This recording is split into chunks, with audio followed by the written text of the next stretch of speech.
ఏ శుభకార్యానికైనా శుభారంభం. ప్రపంచంలో ఎందరో వ్యక్తులు వారు నమ్ముకున్న విషయానికై జీవితాన్నే అంకితం చేశారు. ఆయా రంగాల్లో లబ్ధప్రతిష్ఠులయ్యారు. అలాగే ఓ వ్యక్తి తన గుండెల నిండా సత్యసాయిని నింపుకొని తన జీవితాన్ని అంకితం చేశారు. సత్యసాయి అనువాదకుడు అనేది చాలా చిన్న పదం. అంతకంటే గొప్పగా ఆయన జీవిత సారాన్ని ప్రపంచానికి చాటి చెప్పాలని నేటికీ తపిస్తున్న ఓ వ్యక్తిని ఈరోజు మనం కలుసుకోబోతున్నాం. నాకు చాలా చాలా సంతోషంగా ఉంది. ఆ వ్యక్తిని చూడాలని నేను ఎన్నో సంవత్సరాలుగా ఎదురు చూస్తున్నాను. ఆ అవకాశం ఈ కార్యక్రమం ద్వారా నాకు వచ్చింది. నమస్కారం సార్. చాలా చాలా సంతోషం. మీ టైం మాకు ఇచ్చారు. చాలా చాలా ఆనందంగా ఉంది. ఇంకా చెప్పాలంటే బాబాని ప్రత్యక్షంగా చూసినట్టే అనిపిస్తుంది. ఎందుకంటే ఆయనతో మీరు చాలా సంవత్సరాలు గడిపారు కదండి. ఆయన పక్కనే, ఆయన బొమ్మలో ఆయన పక్కనే ఉండేవారు మీరు. చాలా చాలా ఆనందంగా ఉంది. మీ పరిచయం, మీ తొలి ప్రేమ, మీపై ప్రేమ బాబా వారికి ఎలా కలిగింది? అసలు వారి సాంగత్యంలోకి మీరు ఎలా ప్రవేశించగలిగారు? ఈ ప్రస్తావన నా ప్రవచనాల్లో, నా గ్రంథాల్లో తెలియజేయడం జరిగింది. అయినా మీరు అడిగారు కనుక సంక్షిప్తంగా మీకు వివరిస్తాను. ఎస్. నా భార్యకి అస్వస్థత వచ్చింది. గుంటూరులో హేమీలు డాక్టర్లు ఉన్నారు. వాళ్ళందరి దగ్గర తీసుకెళ్ళాను. వాళ్ళందరూ ఆపరేషన్ చేసి తీరాలన్నారు. అది ఎండాకాలం, ఏప్రిల్ మాసం గుంటూరు. ఆపరేషన్ చేసి తీరాలి కానీ మళ్ళీ 3 ఎక్స్పర్ట్స్ ఒపీనియన్ తీసుకున్నాను. చాలా టాప్ లెవెల్ గుంటూరులో డాక్టర్స్. వాళ్ళు చేయాలన్నారు. ఏప్రిల్ 6వ తారీఖున నిశ్చయించారు. ఆపరేషన్ అయింది. బాగానే ఉంది. ఇంటికి వచ్చింది. వచ్చిన తర్వాత ఏదో తనకేదో అయిపోయింది. శరీరంలో ఓ భాగం ఏదో పోయింది. ఏ తిన్నా ఏమట్టం లేదు. డాక్టర్ దగ్గరికి వెళ్తే ఆడికేం లేదు, బాగానే ఉందంటారు. పైగా కొందరేమో చమత్కారం చేయడం ప్రారంభించారు. నువ్వే వంట చేయి, నువ్వే పిల్లల్ని చూసుకో, ఇట్లా డాక్టర్లు సహితం. ఏం చేయాలి అప్పుడు? ఎందుకంటే అందరూ అంత బాగానే ఉందంటున్నారు. ఈవిడ పైకి చూడడానికి బాగానే ఉంది. ఆవగింజ కూడా నచ్చేది కాదు, ఇమిడేది కాదు, మజ్జిగన్నం తప్ప. అప్పుడు ఎవరో చెప్పారు, ఏమండి మీరు పుట్టపర్తికి వెళ్ళండి, బాబా గారు యొక్క దయ వల్ల ఆవిడ మామూలు మనిషి అవ్వచ్చు అన్నారు. సరే, అన్యదా శరణం నాస్తి త్వమేవ శరణం మమ అనుకున్నాను.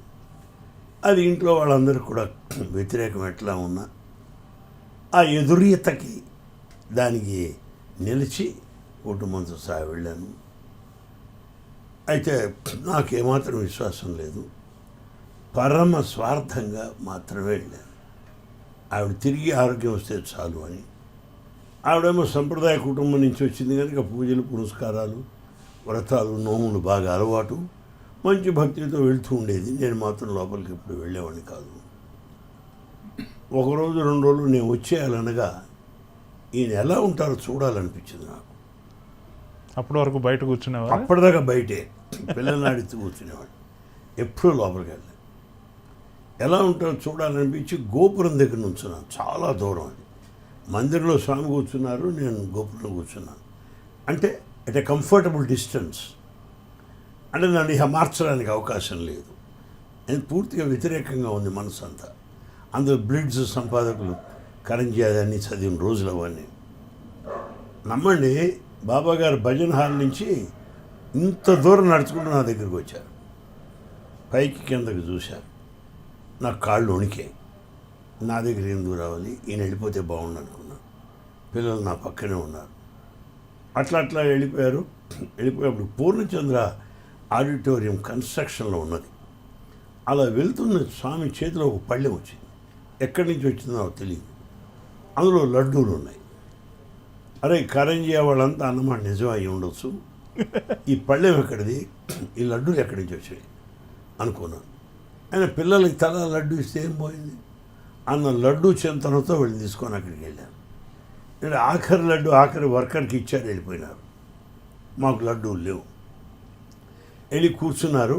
అప్పుడు మనసులో అనుకున్నాను, వీళ్ళ కోసం వచ్చి ఉంటారులే, మన కోసం కాదు, ఇదంతా భ్రమ అనుకున్నాను. మళ్ళీ గోపురం దగ్గర దూరంగానే నుంచున్నాను. మళ్ళీ ఇంత దూరం నడుచుకుంటూ వచ్చారు. ఒకసారి భజన హాల్లో కూర్చున్నాక ఆయన లేచి రావడం అనేది అసాధారణం. అందులో ఇంత దూరం నడిచి రావడం, నడిచి వేసి నా దగ్గర నుంచొని అలా చూస్తున్నారు. నేను దండం పెట్టేదాకా కదల్లా. క్రితంసారి నేను దండం పెట్టలేదు. ఇప్పుడు దండం పెట్టి 2 చేతులు ఇలా ఇలా ఇలా ఇలా చేర్చాను. పైకి కిందకి చూశారు, అనుకుంటూ వెళ్ళారు. సరే మరునాడు ప్రయాణం వచ్చేయాలి. అప్పుడు ఆయన్ని పైనుంచి చూశాను. మీలో దివ్యత్వం ఏదైనా ఉంటే నేను వచ్చిన పని నెరవేరాలి. నేను కేవలం సొంత పని మీద వచ్చాను, మీ దయ అనుకున్నాను. అనుకొని ఇక్కడ ఏదో పుస్తకాలు ఉంటే బాబా పుస్తకం చదివాను. పిచ్చెక్కిపోయినాను. ఉపన్యాసాలు చాలా బాగున్నాయి. ఏకదమ్ 10 బుక్స్ కొనేశాను. చాలా నచ్చింది నాకు. సరే అక్కడి నుంచి ఇంటికి వచ్చాం. ఆవిడకి ఆరోగ్యం వచ్చేసింది ఫస్ట్ క్లాస్గా. అప్పుడు గుంటూరు ఏసీ కాలేజీలో మాధవరావు శర్మ గారు, జంజాల పాపయ్య శాస్త్రి గారు ఉండేవారు. అమరేంద్ర గారేమో హిందూ కాలేజీలో ఉండేవారు. వీరు ముగ్గురు బాగా సుప్రసిద్ధమైన బాబా భక్తులు. నేను కూడా ఈ మార్గంలో వచ్చానని తెలుసుకొని ఆ ముగ్గురు నన్ను కూడా వెంట తీసుకెళ్ళడం ప్రారంభించారు. ఆ రీతిగా అన్ని చోట్ల పర్యటించడం జరిగింది. అలా అయిన తర్వాత 7 సంవత్సరాల తర్వాత ఏలినాటి శని తీరిన తర్వాత వారు పిలవడం జరిగింది. అప్పటి నుంచి సన్నిహితత్వం బాగా రోజు రోజుకి పెరుగుతాం ప్రారంభించింది. తొలి ప్రసంగాన్ని ఎప్పుడు అనువదించారు? ఆ అనుభవం గుర్తుందా? ఆ మొదటి రోజు ఉంది. 1988లో నేను ఆంధ్రప్రదేశ్ స్టేట్ ప్రెసిడెంట్గా ఉండేవాడిని. సత్య ఆర్గనైజేషన్ స్టేట్ ప్రెసిడెంట్స్ మీటింగ్ జరిగింది. నేషనల్ ప్రెసిడెంట్స్ ఉన్నారు. వరల్డ్ కౌన్సిల్ మీటింగ్ అది. స్వామి మందిరంలో కూర్చున్నారు.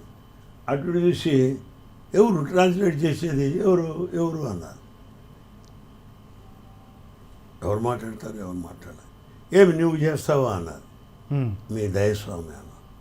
రాన్నారు. అప్పుడు ఫస్ట్ ట్రాన్స్లేషన్ ఆరంగేటం అదే అని చెప్పాలి. అది అయిపోయిన తర్వాత స్వామికి నచ్చిందేనే అన్నా నచ్చలేదన్నా ఏమో నాకు తెలియదు, కానీ వారి విమర్శ మాత్రం ఒకటి ఉన్నది. చాలా ఎమోషనల్గా చెప్పావు, చాలా స్పీడ్గా చెప్పావు అన్నారు. మీ దయస్వామి అంతా అన్నారు. అలా ప్రారంభమైంది 88 ఫస్ట్ టైం. తర్వాత 89 వాళ్ళ కాలేజీకి రావడం జరిగింది. ఇంకా అది కొనసాగింది. వారి భాషా ప్రవాహం చాలా ఫోర్స్గా, చాలా ఫాస్ట్గా వెళ్తుంది. దానిని మరో భాషలో మీరు అందుకోవాలి. అది నిజంగా కష్టమైన టాస్కే, ఎందుకంటే మిమ్మల్ని చూస్తున్న వాళ్ళకు కూడా అర్థమైపోతూ ఉంటుంది. అలా ఇబ్బంది పడిన సందర్భాలు, బాబాతో చివాట్లు తిన్న సందర్భాలు ఏమైనా ఉన్నాయా? ఉంటాయి, తప్పకుండా ఉంటాయి. నేను ఆ ప్రక్రియ అంత క్లిష్టమైంది. అది ఓ చిన్న ఉదాహరణ. సముద్రం ఉన్నది, సముద్రంలో గండశిలలు ఉన్నాయి. ఈ తరంగాలు గండశిలని తట్టుకుంటాయి, మళ్ళీ వెనక్కి వస్తాయి. కానీ గండశిల మాత్రం కదలవు. నీ విశ్వాసం అలా ఉండాలి అని చెప్పడం బాబా భావం. ఉత్తుంగ సముత్తుంగ తరంగములు సముద్రం ముందు ఉవ్వెత్తున లేచి గండశిలను స్పృశించినప్పటికీ గండశిలు కదలక చెదరక బెదరక నిర్మల నిర్భీతితో నిలిచేలాగున మీ యొక్క విశ్వాసం కూడా ఉండాలి అంటారు స్వామి. ఇప్పుడు చెప్పండి ఇంగ్లీషులో. చాలా కష్టమైపోతుంది. అలాంటి సందర్భాలు ఉంటాయి. కానీ జాగ్రత్తగా మనం వారి కరుణతో ఆయన ఒడ్డున పడేస్తారు, ఏం పర్వాలేదు. ఆయన చాలా సన్నిహితంగా చూసే అవకాశం మీకు వచ్చింది. బహుశా ఎవరికి రానంత అవకాశం మీకు వచ్చింది. ఆయనతో చాలా గంటలు గడిపే అవకాశం, లేదా వారితో పాటు బయట ప్రదేశాలకు వెళ్ళినప్పుడు కూడా వారితో కలిసి ప్రయాణించే, భోంచేసే అట్లాంటి అవకాశాలు అవన్నీ వచ్చాయి కదా. ఆ అనుభూతి మీకు మీ స్మృతి పదంలో ఎలా ఉంది? దాని గురించి చెప్పండి సార్. ఆయనతో కలిసి గడిపిన క్షణాలు, అంటే ప్రసంగము ఇవి పక్కన పెట్టేసి సాన్నిహిత్యం. ఒక మాటలో చెప్పాలంటే చెప్పుకోవడానికి, తలుచుకోవడానికి అదే నిధి. అదే ఎప్పటికైనా తరతరాలకి జన్మకు సంతృప్తినిచ్చింది అదే. గ్రంథాలలో రాసింది అదే, ప్రసంగాల్లో చెప్పేది అదే. అంటే వారితో మెలగడం అది చాలా అపూర్వమైనటువంటి అనుభూతి. వారి సంకల్పానుసారం సంగతి సందర్భాన్ని బట్టి పరిసరాలను బట్టి వారి సంభాషణ ఆధారపడి ఉంటుంది. ఓ పెద్ద ఫంక్షన్ ఉన్నప్పుడు వేరుగా ఉంటుంది, పెద్ద పెద్ద అధికారులు ఉన్నప్పుడు వేరుగా ఉంటుంది, విద్యార్థులు ఉన్నప్పుడు వేరుగా ఉంటుంది, స్వామి నేను 1-to-1 ఉన్నప్పుడు అసలు నమ్మలేని రీతిలో ఉంటుంది. అవి చెప్పమంటున్నాను నేను. నమ్మలేని రీతిలో ఉంటుంది. ఇట్లా ఇవన్నీ తలుచుకుంటూ నాలో నేనే మురిసిపోతూ నవ్వుకుంటుంటాను. నిజమేనా ఎవరు నమ్ముతారా ఇవన్నీ ఏమిటిరా అనుకునేవాడిని నేను. అలాంటి సంఘటన మీకు ఒకసారి చెప్తాను ప్లీజ్. మా ఇంటి పేరు కామరాజు. సరే, అందరూ వైట్ డ్రెస్ వేసుకుంటారు అక్కడ. ఈ వైట్ డ్రెస్లో బనీన్లు ఇవి కన్ఫ్యూజ్ కాకుండా ఉండటం కోసమని నా బనీన్ వెనకాల మార్కర్తో ఏకే అని రాశాను. అనిల్ కుమార్ కామరాజు. ఏకే. కొన్నిటిపైన కేఏ అని రాశాను. బనీన్లపై కామరాజు అనిల్ కుమార్ అని. ఇస్త్రీ బట్టలు తెచ్చాడు, రూమ్లో పెట్టాడు, చాకలాడు. స్వామి అనుకోకుండా నా రూమ్లోకి వచ్చారు. అప్పుడు నేను లేను. అక్కడ బెంగళూరు లెక్చరర్ ఉన్నాడు. అక్కడ ఎవరు ఆ బట్టలు అన్నారు. స్వామి అనిల్ కుమార్ స్వామి అన్నారు. అట్లనా, ఏకే ఉండాలి కదా, కేఏ అని ఉన్నదేమిటి అన్నారు. కే అని రాసిన చోట కే అంటే కామరాజు స్వామి. అట్లనా. అదే మొదటిసారి అవటం చేత కొన్ని కలర్డ్ లుంగీస్ వేసుకునేవాడు నేను. ఈ రూమ్లో ఆడవాళ్ళు ఎవరు ఉన్నారా అన్నారు. ఎవరు లేరు స్వామి, అనిల్ కుమార్. కలర్ వేసుకుంటాడు అయినా, ఏమో చీరలు అనుకున్నాను అన్నారు. వెళ్ళిపోయినారు స్వామి. ఇది ఆ లెక్చరర్ నాకు చెప్పాడు. అయితే నాకేదో ఉందిరా అనుకున్నాను. ఒక 4-5 రోజులు అయ్యాక స్వామి ప్రసంగిస్తున్నారు, నేను అనువాదం చేస్తున్నాను. పవిత్రమైనటువంటి భారతదేశమునకు అత్యవసరమైనటువంటి మహనీయులు, యోగరాజులు, త్యాగరాజులు కానీ కామరాజులు, భోగరాజులు కాదన్నారు. అన్ని అహంకారం చూశారు. అప్పుడు నాకు ఆధ్యాత్మిక సరస్వం అంటే అది మొదటిసారి నాకు రుచి చూశాను. ఆ అన్నది నన్ను ఉద్దేశించే నాకు తెలుసు, వారు అన్నది కూడా నన్ను ఉద్దేశించే. దాని వెనక జరిగినట్టు ప్రహసనం నాకు తెలుసు కనుక స్వామి ఇలా చమత్కరించారు అనుకున్నాను. కానీ దేశమునికి కావాల్సింది యోగరాజులు, త్యాగరాజులు కానీ భోగరాజులకు, కామరాజులు కారు అనేది నాకు హిట్ అన్నమాట. గొప్పగా ఉండేది, విడిగా ఉండేది. ఇంకో సందర్భం చెప్తాను. సాధారణంగా స్వామి కొడైకెనాల్ అటువైపు వెళ్ళినప్పుడు బాగా చలి ప్రాంతాలలో 7:30కు దిగుతారు కిందకి. 8 గంటలకు బ్రేక్ఫాస్ట్ ఉంటుంది. సరే, ఇంకా టైం ఉంది కదా అనుకున్నాను నేను. దంతధావన కూడా చేయలేదు. ఓ టర్కీ టవల్ మాత్రం కట్టుకొని ఉన్నాను. పైన బయట అలాంటివి ఏం లేవు. ఇంకా టూత్ పేస్ట్ రెడీగా ఉంది. తక్కువ తలుపు తెరుచుకొని స్వామి రూమ్లోకి వచ్చాడు. ఏమిరా ఏమి అవతారం అన్నారు. స్వామి ఇంకా అరగంట టైం ఉంది కదా అన్న. కాదు ఇవాళ ఈశ్వరమ్మ వర్ధంతి కదా, అందరికి భోజనాలు అవి ఉంటాయి, నీవేమో కుంభకర్ణులాగా పడుకున్నావు, ఆ గిన్నెల చప్పుడు వినపడలేదా నీకు అన్నారు. లేదు స్వామి. అప్పుడు స్వామి అన్నారు, పైన వేలాది మంది నా దర్శనం కోసం ఎదురు చూస్తుంటే నాకు నీ దర్శనం అయింది. సిగ్గులేదు, తొందర మొహం కొడుకోండి, సరే రెడీ పో అని వెళ్ళా. అది కూడా నాకు చాలా మధురంగా ఉంటుంది. అది వ్యక్తిగతమైనటువంటిది. అలాగే నువ్వు బెంగళూరు కాలేజీకి రా, నా కాలేజీలో ప్రిన్సిపాల్గా చేరు అన్నారు. నాకు ససేమిరా ఇష్టం లేదు. భక్తుడుగా ఉంటే ఆనందం, కానీ నిప్పుకి దూరంగా ఉంటే వెచ్చగా బాగుంటుంది, కాంతి కనబడుతుంది. నిప్పులోనే ఉంటే కాలిపోతాం. నాకు తెలుసు, అట్లా కాలిపోయిన మిత్రులు కూడా నాకు తెలుసు, కొందరు మా బంధువులు కూడా. ఆయన రమ్మన్నారు, ఏం చేయను, నా కాలేజీలో చేరన్నారు. ఇంకా ఆప్షన్ లేదు, సమిధై పడిపోవడమే. ఆయన మధ్యాహ్నం భోజనం చేశాక మంచం మీద అటు ఇటు దొల్లుతున్నాను. ఏమిటా ఎంత పరీక్ష పెట్టావు? ఏ రకంగా అయితే కుంతి కుమారి ముని వరంబునొసంగనేల వసంగను పో మర్తండు కొరగనేల. ఎందుకురా దూర్వాసుడు నాకు ఈ వ్యవహారం ఇవ్వడం ఏమిటి, నేను ఆ సూర్యభగవాన్ని ప్రార్థించడం ఏమిటి, వాడు రావడం ఏమిటి, మధ్యలో కర్ణుడు గాడు పుట్టడం ఏమిటి అని ఎంతో కుంతి కుమారి విలపించినట్లుగా అనిల కుమారి విలాపం అయిపోయింది. అది నేనేదో స్టేట్ ప్రెసిడెంట్గా ఉండి నేను నామని చెప్పుకుంటూ హ్యాపీగా ఉన్నా నాకు నీ కాలేజీ ప్రిన్సిపాల్ పిలుస్తారు ఎందుకయ్యా? వృద్ధులైనటువంటి మా అత్తమామలు ఉన్నారు, వృద్ధురాలైన మా అమ్మగారు ఉన్నది, ఆడపిల్లలు మెడికల్ వాటిలో చదువుకుంటున్నారు. ఈ స్థితిలో నేను అక్కడికి ఎట్లా రాగలను, 2 ఎస్టాబ్లిష్మెంట్స్ ఎట్లాగూ అని అసందిగ్ధంగా ఉన్నాను నేను. అయినా చెప్పలేని స్థితి. అదే రోజు సాయంకాలం స్వామి ఉపన్యాసం, నేనే ట్రాన్స్లేషన్ చెప్తున్నాడు స్వామి. సీతాన్వేషణ ఘట్టమునందు శ్రీరామచంద్రమూర్తి ఒక్కొక్కరిని ప్రశ్నించినాడు. నాయన అంగద, నీవు సీతాన్వేషణ నిమిత్తమై వెళ్ళగలవా అన్నాడు.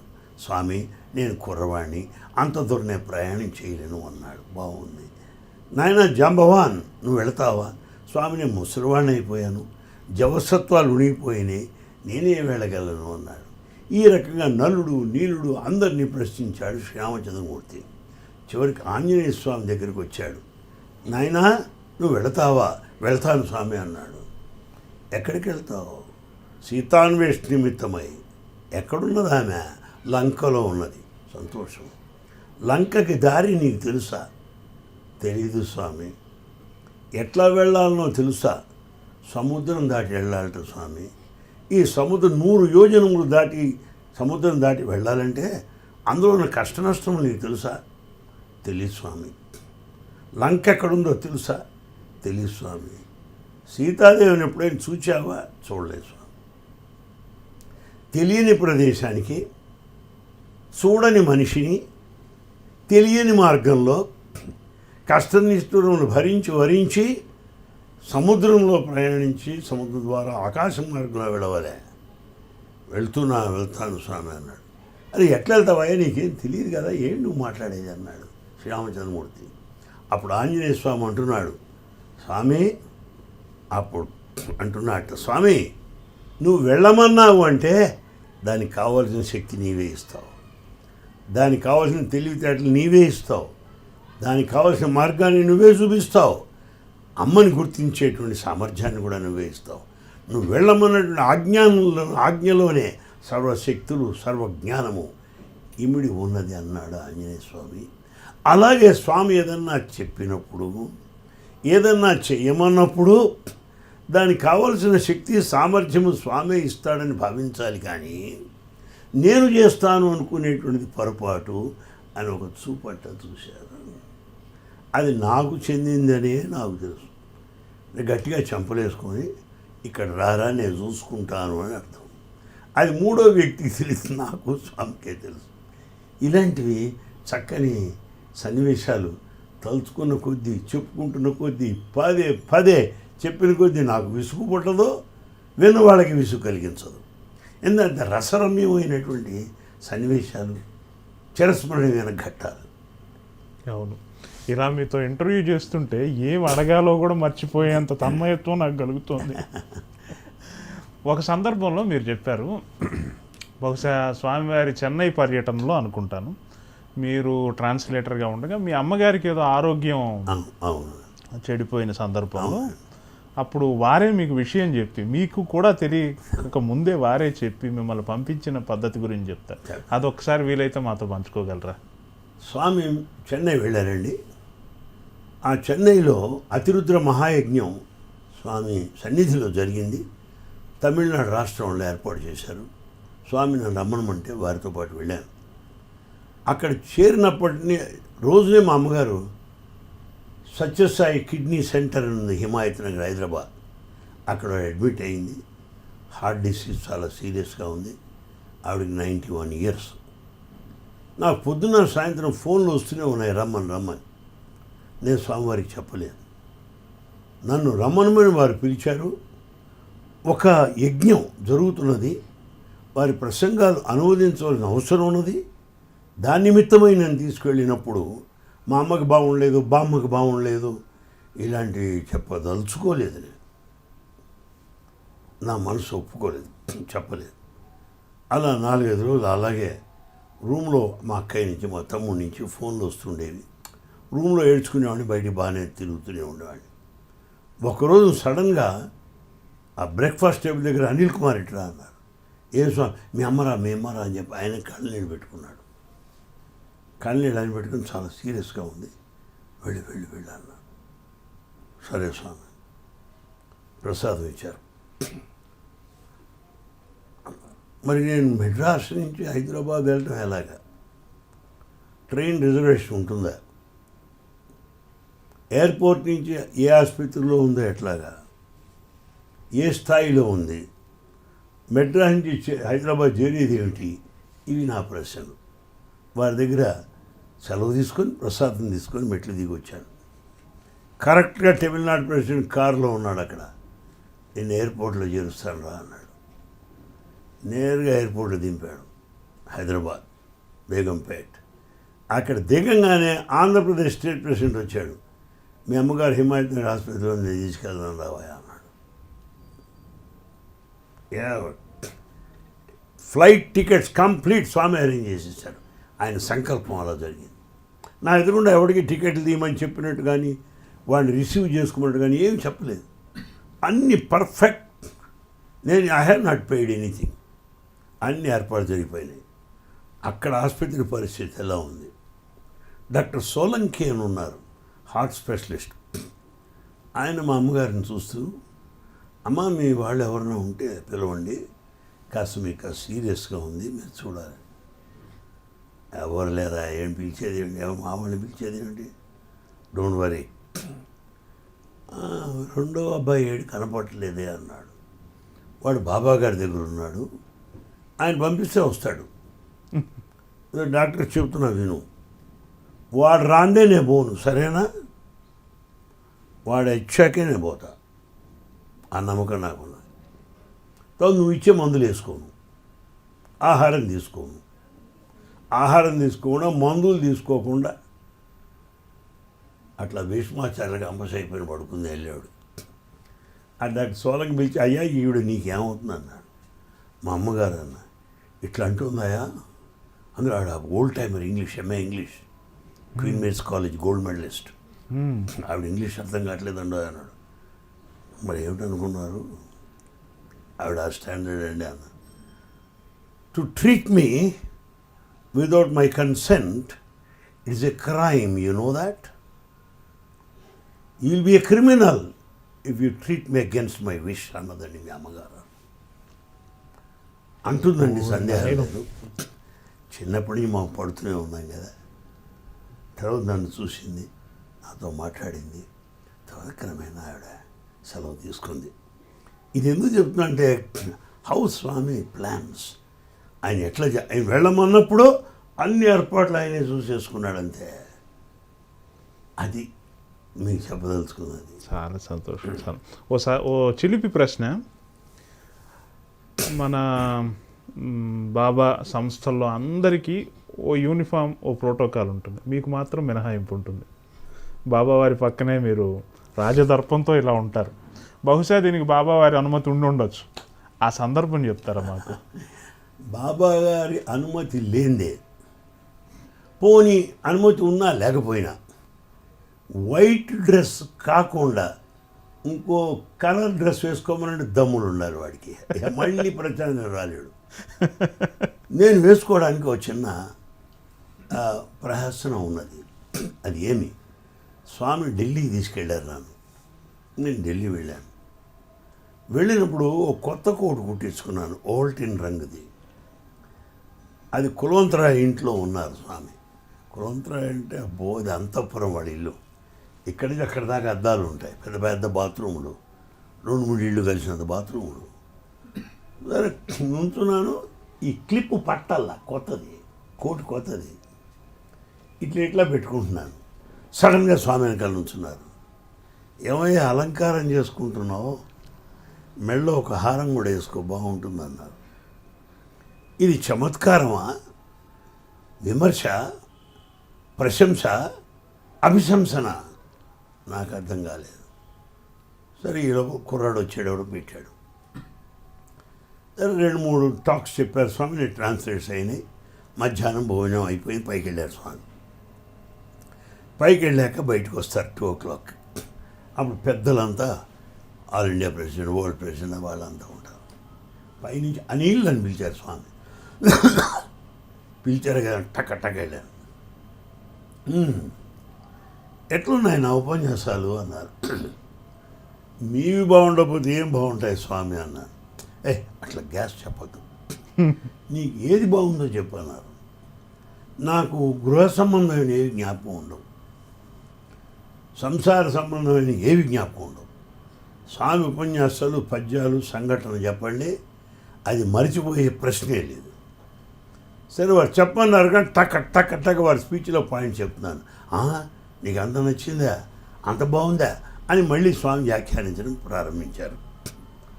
వాతావరణం బాగుంది, స్వామి మూడ్ కూడా బాగుంది అని గుర్తించి అప్పుడు అన్నాను. స్వామి యశ్వంత్ సిన్హా మీ దర్శనం కోసం వచ్చాడు, మినిస్టర్ ఫర్ ఎక్స్టర్నల్ అఫైర్స్.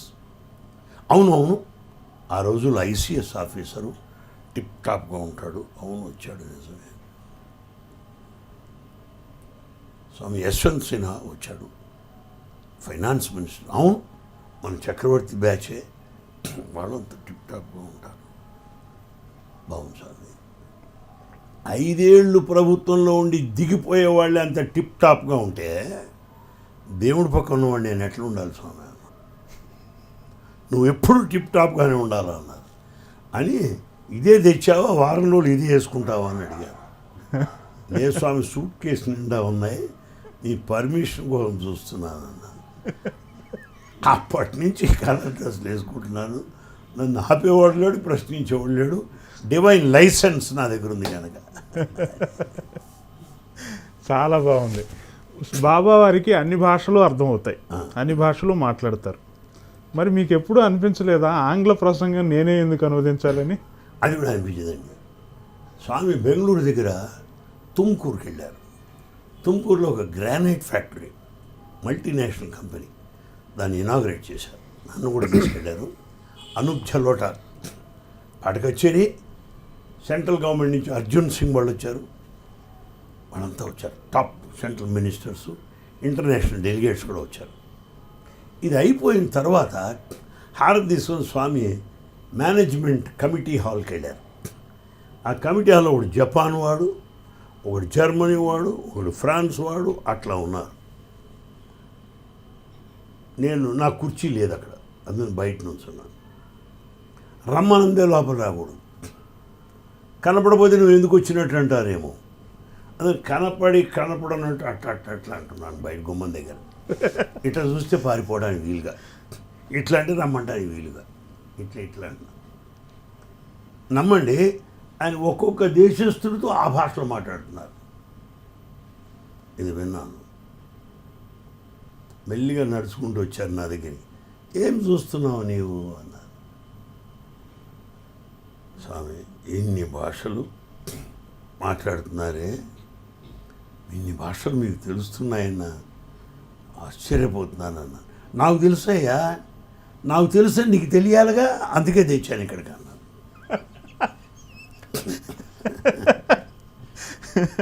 అయితే చిన్న సందేహం స్వామి అన్న, ఏమిటి, మీకు ఇన్ని భాషలు తెలిసినప్పుడు నేను ఇంగ్లీష్లో అనువాదం ఎందుకు స్వామి అన్న? నీకు ఛాన్స్ వద్దంటావా? నీ ఛాన్స్ కోసం ఇచ్చాను అన్నారు. అలాగా స్వామి, లేదంటే అది పోతుందేమో అన్న భయం అని అన్నారు. అలా కదయ్యా, అవతారం ఆంధ్రదేశంలో వచ్చింది కనుక ఈ భాష మాట్లాడతాను అంతే, అంతేగా నాకు ఇతర భాషలు రాక కాదు. ఈ దేశంలో అవతారం వచ్చింది కనుక ఇక్కడి నుంచి అన్ని శాఖోపశాఖలు విస్తరిస్తాయి. అశ్వత్థ వృక్షంలాగా ప్రపంచ దేశాల వారి వృక్షం కిందకి చేరతారు. అందుకని మాట్లాడుతున్నానయ్యా. ఈ భాషకు ఆశీర్వచనం, ఈ ప్రాంతానికి ఆశీర్వచనం, ఈ ప్రజలకు ఆశీర్వచనం.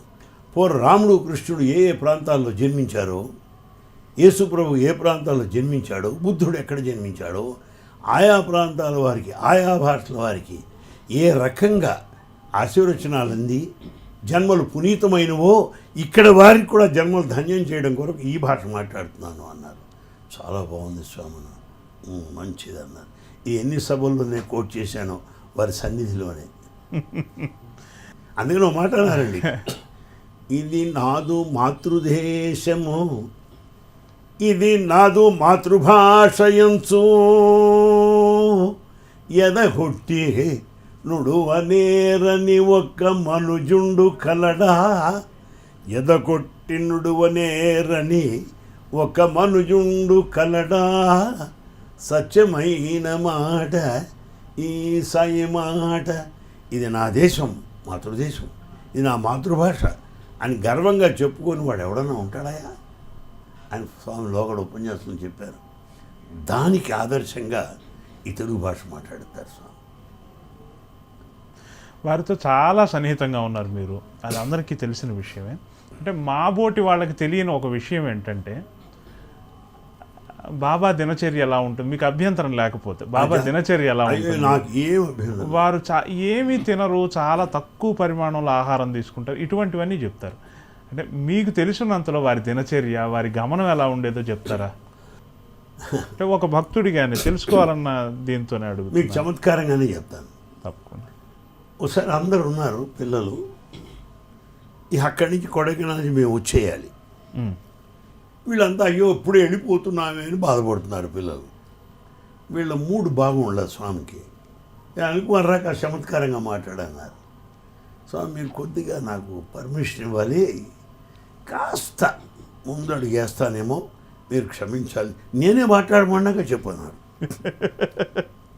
అప్పుడు చెప్పాను, స్వామి మీరు ప్రతి ప్రసంగంలో నీవు భగవంతుడివి, నీవు భగవంతుడు అని చెప్తారు కదా, కనుక నేను భగవంతుడిని అని అంటున్నారు, నాకేదో అనుమానంగా ఉంది స్వామి అన్న. అట్లాగా అయితే దున్నపోతానుకో అన్నారు. సరే స్వామి చెప్పు అన్నారు. అప్పుడు చెప్పాను, సరే ఇప్పుడు నేను భగవంతుడిని, నా పేరు సత్యసాయి బాబా. అందరూ ఉన్నారు, బాబాగారు అక్కడే కూర్చున్నారు, ఇలా చూస్తున్నారు. నా పేరు సత్యసాయి బాబా.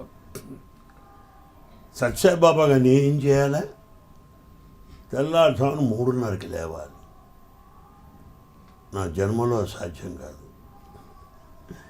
అయిపోయాక 5:30కి 6 కిందకి దిగాలి. ఓ గ్లాసు మంచినీళ్ళు మాత్రమే తాగాలి. నేను దర్శనానికి వచ్చేటప్పటికి 3 రౌండ్లు కాఫీ తాగుతాను. నా వల్ల కాదు. దర్శనానికి రావాలి. దర్శనానికి వచ్చి ముందు స్త్రీల వైపు, తర్వాత పురుషుల వైపు రావాలి. ఈ స్త్రీలు చూద్దామంటే మొదటి నుంచి ఎప్పటి నుంచో కూర్చున్న వాళ్ళే ఫస్ట్ వరుసలో కూర్చుంటారు తప్ప ఒక చీమ దోమలు కూడా మధ్యలోకి రానివారు. 40 ఏళ్ళ నుంచి వాళ్ళే అంటే ఇది నా బండ అంటారు. అంటే మరు జన్మలో బండ జన్మ వస్తుందేమో నాకు తెలియదు. ఎవరు నా వచ్చే స్వామి, అమ్మ మా ఆయన జబ్బుగా ఉన్నాడు, స్వామికి ఉత్తరించ వీల్లేదు, అమ్మ నేను విమానం వెళ్ళాలి, ఇటువంటి వాళ్ళ మొహాలు చూడాలి. నేను పక్కపక్క నవ్వుతున్నాడు స్వామి. వీళ్ళ మొహాలు చూసుకుని మెల్లిగా ఇటు రావాలి. ఇటు వస్తున్నప్పుడు ఏమవుతుంది, అందరూ ఉంటారు, సంసారులు, గృహస్థులు, భక్తులు. వాళ్ళు ఉత్తరాలు ఇస్తారు. ఏమి ఇస్తారు? కీళ్ళ నొప్పులు, కాళ్ళ నొప్పులు, క్యాటరాక్ట్లు, గుండె జబ్బులు, ప్రమోషన్లు. ఇది తప్ప నీ దయవల్ల ఇప్పటివరకు బాగున్నాను, నీ దయవల్ల కుటుంబం బాగుంది, మాకు ఇంతవరకు ఆనందం ఇచ్చాము అనే పొరపాటు కూడా ఎవడు రాయడు. ఇంకా కావాలి, ఇంకా కావాలి, ఈ కంప్లైంట్ ఉంటాయి. ఇవి చదవాలి. నేను నా వల్ల కాదు. ఇలా అయ్యాక మెల్లిగా స్టూడెంట్స్ దగ్గరికి రావాలి. వాళ్ళు ఏం చేస్తారు, నాకు పాద నమస్కారం ఇవ్వాలి, వాడికి ఇవ్వకు. నాతో మాట్లాడు, వాడితో మాట్లాడకు. ఈ గోల భరించాలి. ఇక మెల్లిగా వరండాలో పెద్దలు ఉంటారు, వాళ్ళ దగ్గరికి వెళ్ళాలి. వాళ్ళు ఏమంటారు, వాడిని బీకే ముందు అంటారు, వీడిని బీకే అంటారు, వాడు తృప్తిగా లేదంటాడు. ఇవన్నీ వినాలి. నాకు కొద్దిమంది ఇంటర్వ్యూకి పిలుస్తాను. ఆ ఇంటర్వ్యూలో వీళ్ళందరికీ ఆధ్యాత్మిక విషయాలు చెప్పాలని నాకు ఉంటుంది. ఎవడు వినిసావాడు. మా అమ్మాయి పెళ్ళి ఎప్పుడు, మనవరాలు పుట్టింటికి ఎప్పుడు తీస్తావు, మా ఇల్లు ఎప్పుడు కట్టాలా, ఇక దాంతో ఏం చేసేది, నేను వచ్చిన పని కానీ చెప్పే పని కాదు, మంచిదని పంపించాల్సి వస్తుంది. ఒకటే నవ్వుతున్నాడు స్వామి. ఇక భజనలో కూర్చోవాలి. ఆ భజనలో అరే 10 మందికి వచ్చిన పాటలు పాడండిరా, స్పీడ్గా ఉన్న పాటలు పాడండిరా అంటే వాళ్ళు కొంతమంది వినరు, వాళ్ళు మళ్ళీ సంగీత ప్రధానంగా పాడతారు. ఏం చేసేది? ఇలా అయిపోయాక భోజనానికి వెళ్ళాలి 9:30కి. నాతో పాటు భోజనానికి వస్తారు సెంట్రల్ ట్రస్ట్ వారు, వాళ్ళందరికీ వడ్డిస్తారు. స్వామితో భోజనాలంటే 5 స్వీట్లు 5 హాట్లు, రాజాదిరాజులాగా ఉంటుంది. వారందరికీ వడ్డిస్తారు ఐస్ క్రీములు పళ్ళు.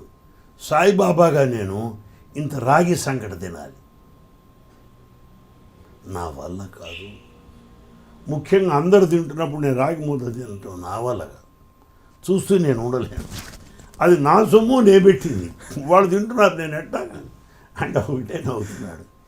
ఇదే స్వామి పొద్దున సాయంత్రం కార్యక్రమం అంటే పాప అందరు లైట్గా అందరు ఆనందించారు.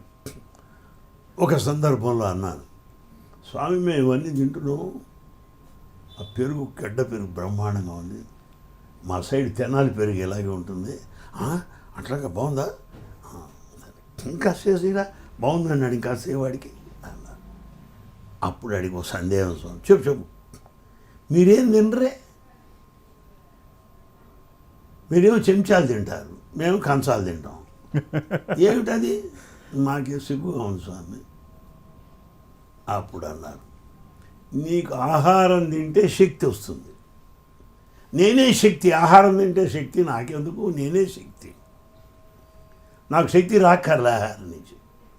ఇక రెండవది భగవద్గీత ఏం చెప్పింది, మీరు భోజన సమయంలో చేసే ప్రార్థన ఏంటరా, మీరు వైశ్వానరో భూత్వా ప్రాణినాం దేహమాశ్రిత అంటున్నావు.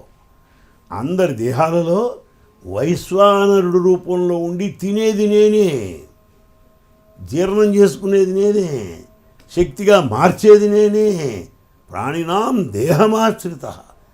దేశాన్ని చెప్పాను కదా, మీరు అందరు తింటుంటే నేను తినాలా, నేను తిన్నట్టు కాదా అన్నారు ఆయన.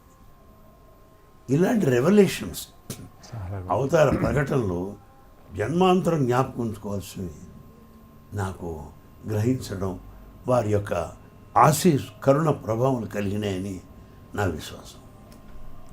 మొత్తం 47 సంవత్సరాలు, దాదాపు 50 సంవత్సరాలు ఆయన సాంగత్యంలో ఉండే అవకాశం మీకు వచ్చింది. ఇంకా ఏమి కోరుకుంటున్నారు మీకు జీవితానికి? అంటే నా ఉద్దేశం ఏంటంటే, స్వామివారి అపార కరుణ పొందేశారు, దీనికి మించి మీకు ఏమైనా కావాలని ఉందా? భలే అడిగారు. స్వామి దర్శనానికి బయటకు వస్తున్నారు, అందరు స్టూడెంట్స్ కూర్చున్నారు, ప్రొఫెసర్లు వైస్ ఛాన్సలర్స్ అందరు ఉన్నారు. ట్రాన్ కుమార్ అన్న, ఏం కావాలి నీకు అన్నారు. ఇప్పుడు ఇస్తాను, నీకేం కావాలండి. నాకేం వద్దు స్వామి అన్న. అది కాదు నేను అడిగింది, నీకేం కావాలని అడుగుతున్నాను, నీకు వినపడుతుందా నేను చెప్పేది అన్నాను. అట్లాగా స్వామి, అడగకుండానే ఇచ్చే స్వామి దగ్గర అడిగేది ఏంటి స్వామి అన్నాను. ప్రతిదానికి లెక్చర్ చెప్పడం నేర్చుకున్నాను, లెక్చర్ నాకు వద్దు, నీకేం కావాలి చెప్పి ఇప్పుడు ఇస్తాను. నాకు వద్దు స్వామి, నాకేం అక్కర్లేదు, నేను చెప్తావు లేదా అన్నారు. అందరూ చూస్తున్నారు. సరే స్వామి మీరు ఒత్తిడి చేస్తున్నారు కానీ చెప్తున్నాను, నాకేం అక్కర్లేదు, అయినా మీరు అడుగుతున్నారు కానీ చెప్తున్నాను అంటుండే వెంటనే స్వామి మధ్యలోకి వచ్చి, మోక్షం ఇస్తాను నీకు అక్కర్లేదా అన్నారు. నాకు అక్కర్లేదా, నీకేమైనా మెంటల్ వచ్చిందా, అందరూ మోక్షం మోక్షం అంటే నాకు వద్దంటావేంటి, మెంటల్ అనువు అని అడిగారు. మెంటల్ కాదు స్వామి, మోక్షం తీయగా ఉంటుందా చేదుగా ఉంటుందా నాకు తెలియదు, పొడుగ్గా ఉంటుందా పొట్టిగా ఉంటుందా నాకు తెలియదు, అందమైందా అందవిహీనా నాకు తెలియదు. మోక్షం ఉన్నవాడు ఎవడు భలే ఉంటుంది రా అని చెప్పి నాకు ఎవడు చెప్పలేదు, నాకు తెలియదు, ఎవడు చెప్పలేదు. తెలియంది చెప్పంది నాకెందుకు స్వామి, ఒకటి మాత్రం నాకు తెలుసు, అది ప్రసాదించమని కోరుతున్నాను. అడుగు ఇస్తాను కదా. జన్మ జన్మలకి నేను ఇట్లా జన్మిస్తూనే ఉండాలి, గడప గడప అన్ని దేశాలు పర్యటించాలి, తలుపు తలుపు తట్టి మీ సందేశాన్ని వ్యాప్తి చేయాలి, అదే నా కోరిక, ఇంకేం అక్కర్లేదు అన్న. చాలా బాగుంది, అదే ఇట్రా ఆయన శిరస్సు పైన తన హస్తాన్ని నుంచి ఆశీర్వదించి తదాస్తు అన్నారు. కానీ నాకున్న కోరిక ఇదే, ఆయన మెసేజ్ స్ప్రెడ్ చేయాలి. సాయి నామం దిగంతాలలో, ద్వీపాంతర వాసులలో, లోకాంతర వాసులలో, దేశాలలో, ఖండాంతరాలలో ప్రతిధ్వనించాలి. అది నా కోరిక. That's all. అదే నాకు 4 ఫ్లాట్లు ఇవ్వు, 5 బొమ్మ అనొచ్చేసి అది నాకు చాలా సిల్లీగా ఉంటుంది. స్వామి తత్వాన్ని అర్థం చేసుకోవటం చాలా కష్టం. అది భక్తిలో రకరకాల స్థాయిలు ఉంటాయి. సరే, భక్తులుగా ఉన్న వాళ్ళకి లభించే ఆయన అనుగ్రహం అదంతా పక్కన పెడితే నాస్తికుల్ని సైతం ఆయన అనుగ్రహించారు. దీనికి నేను ఒక ఉదాహరణ చెప్తాను. నేను నాస్తికుణ్ణి అని సమాజంలో ప్రకటించుకున్న కరుణానిధి వంటి వారిని ఇంటికి వెళ్ళి మరీ ఆశీర్వదించారు. ఈ తత్వం ఏమిటి స్వామి? మీరేం అర్థం చేసుకున్నారు ఇది? స్వామి ఆస్తిక, నాస్తిక, యాస్తిక, ఆస్తికులకు సంబంధించిన వాడే తప్ప ఆస్తిక ప్రపంచానికే సంబంధించిన పరిమితమైన వాడు కాడు.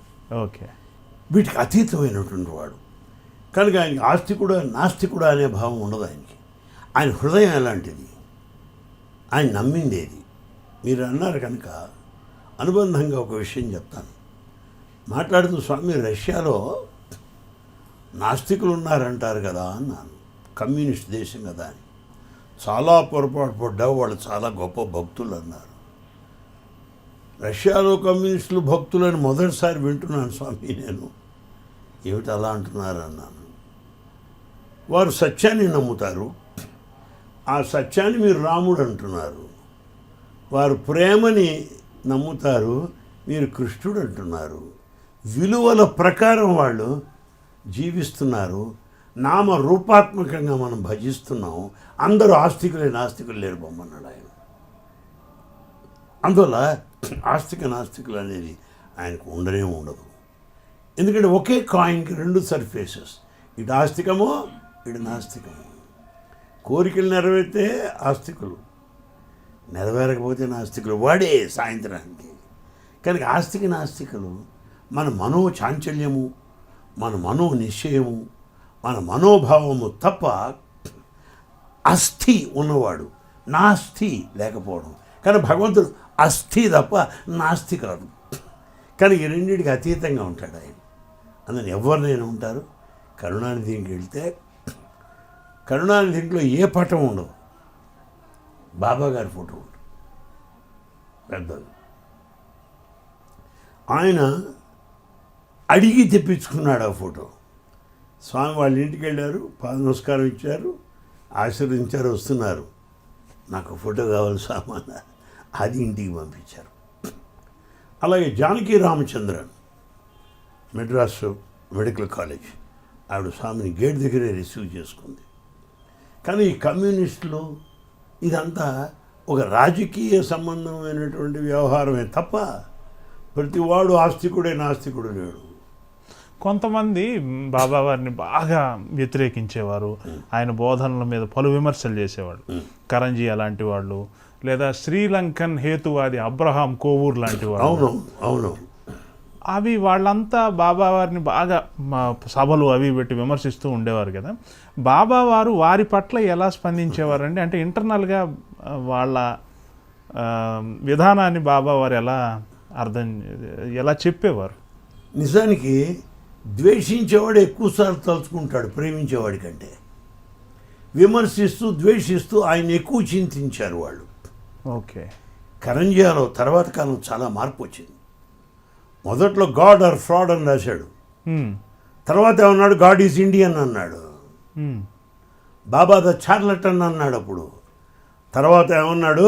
గాడ్ వాక్స్ అన్ ఎర్త్ అన్నాడు. నేను ఆ వ్యాసాలు బట్టి పెట్టాను, ఈ వ్యాసాలు బట్టి పెట్టాను.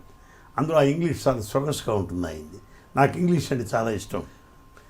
అలా విమర్శించే వాళ్ళకి సైతం 1-to-1 ఇంటర్వ్యూలు ఇచ్చేవారట కదా స్వామి. ఆయన ఏమన్నారు చెప్తాను. స్వామి, మరి చాలామంది విమర్శిస్తుంటారు, మాకు భక్తులకి చెవులు కాస్త ఇబ్బందిగా ఉంటుంది, ఏం చేయమంటారు అని ఆయన అడిగారు. అప్పుడు ఆయన అన్నారు, చెవులు ఉన్నాయి కనుక విన్నావు, నీ కాళ్ళు కూడా ఇచ్చాక అక్కడి నుంచి పో. తర్వాత పబ్లిక్ మీటింగ్లో అన్నారు, నన్ను పొగిడేవాళ్ళు ఈ పర్వతం అంటున్నారు, నన్ను తెగిడేవాళ్ళు ఈ పర్వతం అంటున్నారు. నన్ను పొగుడుతూ వాళ్ళు ఆనందపడుతున్నారు, నన్ను తెగుడుతూ వీళ్ళు ఆనందపడుతున్నారు. వీళ్ళిద్దరు ఆనందమే నా ఆహారము, ఇద్దరిని నేను ఆశీర్వదిస్తుంటున్నాడు. చూసారా? అందుకని ఆయనకి అది ఇది అని ఉండవు. అందులో అసలు ఇటువంటి వాళ్ళు ఇంకెక్కువ కావాలి ఆయనకి. అసలు నాకు పూర్వం ఏముంది, ఇవన్నీ లేవు. పట్మన్ లాగాడు లేదా, ఊపిరాడకుండా ఉన్నాను ఇవాళ. అంతే, ఈ బ్యాచే కావాలి. ఇది కాదంటే 100కి 100 పంచులు కాదు, అవునంటే 100కి 100 వంతులు అవును. అదే 35 మార్కులు 40 మార్కులు ఉండవు మాకు. కాదండి కాదు, పూర్తిగా అవునంటే అవును, సంపూర్ణంగా. That's all. ఆయన సంగీత ప్రియత్వం గురించి కూడా చాలా చెప్పుకోవాలి. చాలామంది సంగీతకారులంతా ఆయన భక్తులే. ఎంఎస్ సుబ్బలక్ష్మి మొదలుకొని చిత్ర గారు, అందరూ. ఆ సంగీతపు జరిలో ఆయన కూడా మునిగిపోతూ ఉండేవారు బాగా. ఆ విశేషాలు చెప్పండి సార్, ఎందుకంటే వారి పక్కనే మీరు ఉన్నారు కదా. అది వెంకటగిరి ఉందండి నెల్లూరులో. వాళ్ళు స్వామి బర్త్డే 3 రోజులు జరుపుతారు. 24 గంటల కార్యక్రమం ఉంటుంది. 24 గంటలు ఇదే శాస్త్రీయ సంగీతం, ఫ్లూట్లు, వయలిన్లు, గాత్రాలు, ఇవన్నీ. స్వామి పైన ఉంటారు, మధ్యలో వస్తుంటారు, వెళ్తూ ఉంటారు. ఎంత ఇష్టం ఆయనకి, అలా వింటూ ఉంటారు వాళ్ళు. ఎందువల్ల భగవంతుడు సంగీతం సరస్వతి స్వరూపం, సాహిత్యం సరస్వతి స్వరూపం. సంగీత సాహిత్యములు సరస్వతి స్వరూపం కనుక తన స్వరూపాన్ని తానే ఆనందిస్తున్నాడు, తానే. అందులో ఆయన పాడటం అద్భుతం. వరవరవర ఒకే సెంటెన్స్ తీసుకున్నారు, ఎవరో వినిపించారు ఇక్కడ వెంకటగిరిలో. పుట్టపర్తి బాబా భక్తి, పుట్టపర్తి బాబా భక్తి అని పాడుతూ జన్మముక్తి పుట్టపర్తి బాబా భక్తి ఒకటే చరణం 3 కాలాలు పాడేశాడు ఆయన. వాడి చేత పాడిచ్చేశాడు. చూసారా? అలా ఇంకో పాట పాడించాడు వాళ్ళందరి చేత. స్వామి పైన ఉన్నారు అప్పుడు. రారా పర్తి విహారా జలమేలరా బ్రోవా రారా. ఇంకా రాలేదేడు స్వామి అని పాడుతున్నారు వీళ్ళు. అప్పుడే మెట్లు దిగి వస్తున్నాను దిగారు స్వామి. చాలా అందులో ఎంఎస్ సుబ్బలక్ష్మి పాడుతున్న, సుబ్బలక్ష్మి పాడు, రామభక్తి సామ్రాజ్యం పాడు, సంగీత జ్ఞానం భక్తి వినా పాడు, బంటు రీతి కొలువు పాడు, నగుమము పాడు అని కొసరి ఆవిడ చేత పాడించుకున్నాడు స్వామి. అంత గానప్రియుడు స్వామి. చాలా సంగీతం అంటే ఆయనకి మైమరిచిపోతాడు. Because it is his own manifestation, it is his own form and creation. అందులో అది ఉంటుంది ఆయనకి. చాలా గొప్ప విషయం ఇదండి. పుట్టపర్తి బాబా భక్తి చిత్తశుద్ధి జన్మముక్తి, పుట్టపర్తి బాబా భక్తి చిత్తశుద్ధి జన్మముక్తి, పుట్టపర్తి. అన్ని కాలమ్స్లో జనం చేత పాడించాడు ఆయన. ఆలోచించండి ఎంత గొప్పగా ఉంటుందో. చాలా సంతోషం ఆయన ఆ భజనలు అంటే. త్రికాల దర్శనం చేసేవారుట స్వామి. అంటే నేను విన్న ఒక కథ లాంటిది, ఓ సంఘటన లాంటిది. దేవగౌడ్ గారు ముఖ్యమంత్రిగా ఉన్నప్పుడు ఓ సభలో ఆయన్ని ప్రధానమంత్రి ఉన్నప్పుడు అన్నారట కదా. అందరూ ఆశ్చర్యపోయారట, ఏమిటి ప్రధానమంత్రి అంటున్నారు, ఏమిటి ముఖ్యమంత్రిని పట్టుకున్నాను. తరువాత నెలలోనే ఆయన ప్రధానమంత్రి అయ్యాడు కదా. మరి ఆ వాక్ వృధా అవుతుందా? అంతేనా? మీరు ఇది కూడా వినుంటారు, హైదరాబాద్లో సత్యసాయి నిగమాగమ కళ్యాణ మండపం ఉందండి, ఉంది మా ఇంటి దగ్గరే. స్వామి పివి నరసింహరావు వచ్చినప్పుడు నరసింహ సార్వభౌమ అని వచ్చేట్టు పద్యం చెప్పాడు. చివరి పాదం నరసింహ సార్వభౌమ అన్నాడు. నరసింహ సార్వభౌముడు ఎట్లవుతాడు? తర్వాత కాలంలో ప్రైమ్ మినిస్టర్ అయ్యాడు. అంతే, ఆయన అంటే అంతే అవుతుంది. ఆ వాక్కులో ఉంది ఆ వాక్కు. కరెక్ట్. అబ్బో చాలా ఇలాంటివి విన్నానా చెప్పగలను మీకు. మీకేం సమయం గురించి చూస్తున్నాను అంతే. లేదు, అది మీరు అలా చెప్తూ ఉంటే మాకు ఇంకా సమయం ఇవేమీ తట్టడం లేదు. ఆయన భక్తి ప్రవాహంలో అలా మేము తన్మయత్వం చెందుతున్నాం. నిజమే, కానీ వీక్షకులకు అందరికీ ఆ ఉత్సాహం ఉండదా? ఉంటుంది, ఖచ్చితంగా ఉంటుంది. బాబా వారితో సుదీర్ఘ ప్రయాణంలో దాదాపు 2006 తర్వాత బాబా ప్రసంగాలు విరివిగా చోటు చేసుకోలేదు. అవును. అనారోగ్య కారణాలు కానీ ఏ కారణాలైనా. అవతార పరిసమాప్తం దగ్గరకు వస్తోంది అని దాదాపు కొన్ని సంకేతాత్మకంగా బాబా వారే తెలియజేసినట్టుగా అనిపించింది. ఆ పీరియడ్ను గురించి చెప్పండి సార్. అది ఎలా అనిపించేది మీకు? ఒక అంటే సందర్భంలో అండి, అక్కడ మెట్లు ఉంటాయి మీకు, ఆ వేదిక దగ్గర మెట్లు. ఆ మెట్ల మీద కూర్చున్నామండి. ఒకసారి ఇట్లా అన్నారు, ఇక్కడే వస్తుంది సమాధి అన్నారు. స్వామి దడుచుకు చస్తాను, అసలు పెరిగిపోయండి మీరు అట్ట అంటే అట్ట వాళ్ళు మూసుకో, వచ్చింది పోక తప్పదు, ఇప్పుడప్పుడే కాదులే, ఇదే సమాధి అని అన్నారు. ఆయన హీ ఫుల్లీ అవేర్, ఆయన బాగా తెలుసు. అది ఎప్పుడు ఆ స్పృహలో ఉండేవారు కూడా. అయితే మనకి ఆ దేహ సంబంధమైన బాంధవ్యం వల్ల, అనుబంధం వల్ల మనకి ఈ దుఃఖం, ఈ చింత ఇవి మిగిలిపోయాయి. అవసాన కాలంలో అవతార పరిసమాప్తికి దాదాపు దగ్గరగా వచ్చిన తర్వాత భౌతికంగా ఆయన శారీరకమైన ఇబ్బందులు పడుతూ ఉండేవారు. స్వరంలో వచ్చిన మార్పు కానివ్వండి, ఇతరత్ర అనుకోని ఏదో ఒక యాక్సిడెంట్ వల్ల ఆయన కుర్చీలోంచి పడి చిన్న దెబ్బ లాంటిది ఏదో తగిలి అటువంటి ఇబ్బందులు పడి, అవన్నీ కూడా మీరు ప్రత్యక్షంగా చూశారు కదా. వాటి గురించి ఆయన మీతో పంచుకునేవారా?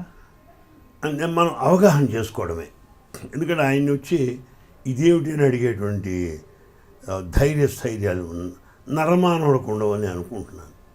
మనం ఉండేటువంటి ఆధ్యాత్మిక పరిజ్ఞానాన్ని అనుసరించి అన్వయించుకొని సమాధానపడాలి. ఒక విషయం చెప్పాలంటే, ఆయనకి చికిత్స అందించిన డాక్టర్లంతా కూడా విదేశాల నుంచి 30 మంది వచ్చారు. వాళ్ళంతా సొంత ఖర్చుల మీద వచ్చారు.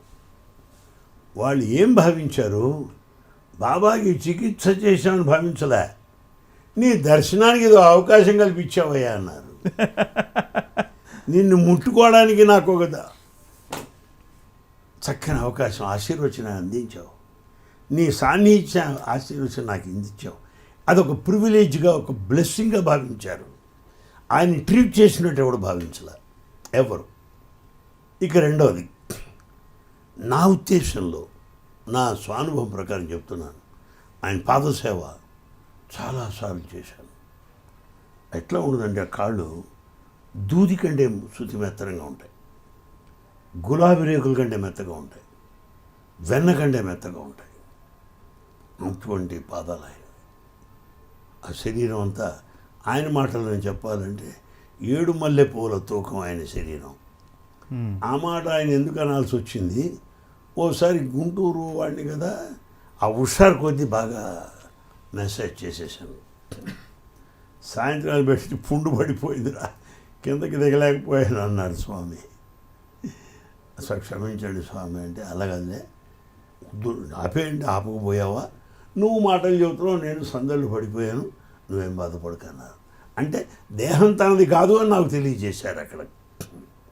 సరే, నాకు తెలిసినటువంటి ఆ దేహ సంబంధమైనటువంటి అనుభవంతో చెప్తున్నాను. అంత శుతిమెత్తైన దేహం ఇన్ని సిరంజీలు, ఇన్ని సూదులు ఎట్లా భరించింది? ఆ సూదులు, సిరంజీలు దేహంలో దిగాయా? ఆ దేహం భరించిందా? ఇది నేను వేసుకున్న ప్రశ్న. అనుభవం బట్టి నాకు వచ్చిన సమాధానం ఏమిటంటే, ఎలాగో ఆయన నిశ్చయించుకున్నారు, పుట్టుక తాను నిశ్చయించుకున్నాడు, నిష్క్రమణ కూడా వారి చేతిలోనే ఉంది. మనకి పుట్టుక మన చేతిలో లేదు, పోవటం మన చేతిలో లేదు, కనుక 2 డౌట్లు మనకి. ఆయనకి 2 నిశ్చయం, ప్రోగ్రామ్ క్లియర్. అది మహిమావతారం, లీలావతారం. నాకు అనిపిస్తోంది ఈ డాక్టర్లు వచ్చారు, వాళ్ళకి అవకాశం ఇద్దాం, మీ ఇష్టం పొడుచుకోపోరా అన్నాడు. అని ఏం చేశాడు, దాన్ని ప్రపంచ పర్యటనకు వెళ్ళాడని నా ఉద్దేశం. ప్రపంచ పర్యటనలకు వెళ్ళి భక్తులందరినీ పలకరించి వాళ్ళందరినీ ప్రిపేర్ చేశాడు ఈ ఆఖరి ఘట్టానికి. ఒకవేళ ఆఖరి ఘట్టానికే వాళ్ళే కనుక సంసిద్ధులు కాకపోయినట్టయితే వేలాది మంది చచ్చిపోయి ఉండేవారు. ప్రపంచవ్యాప్తంగా ఎంతమంది గుండాగిపోయి ఉండేవారో చెప్పలేము. ఆయన ప్రాణాధికంగా ప్రేమించిన వాళ్ళు కోట్ల సంఖ్యలో ఉన్నారు.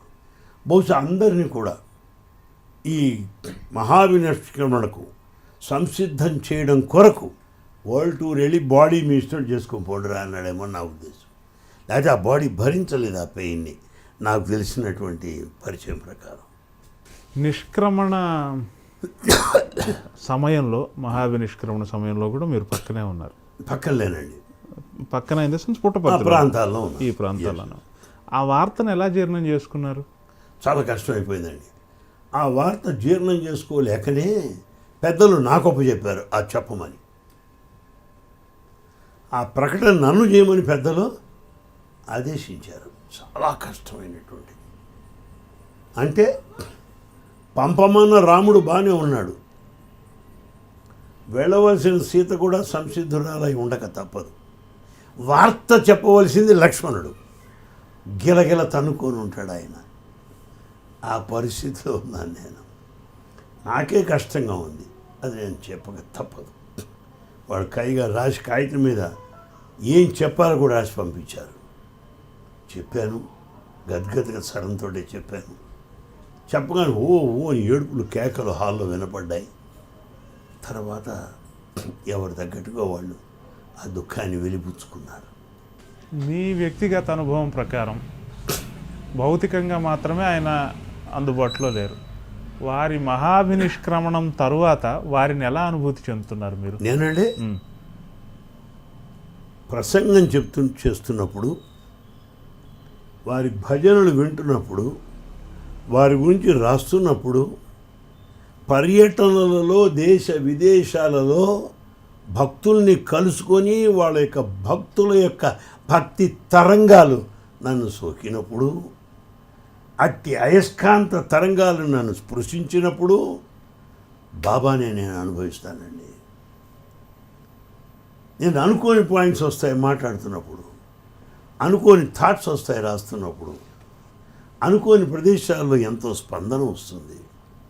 ఉదాహరణకు శ్రీలంక వెళ్ళాను, ప్రైమ్ మినిస్టర్ డిన్నర్కి పిలిచాడు నన్ను. అది సాధ్యమా? కాలేజీ ప్రొఫెసర్ నేను, ఇంపాసిబుల్. అది స్వామి కరుణ. అక్కడ స్వామిని చూస్తాను నేను.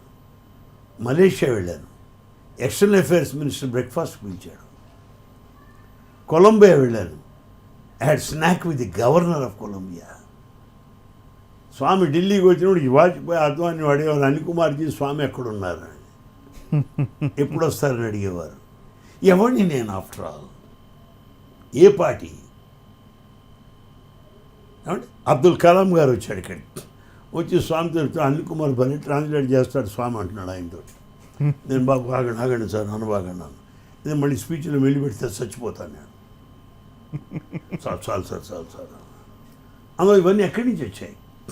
అది వారి కరుణ అని అనుక్షణం భావిస్తానండి. అనుక్షణం, more than the number of times of my heart beat. తలుచుకున్న వాళ్ళకి బాబా పక్కనే ఉన్నాడు, అది మీరు ఒప్పుకుంటారు.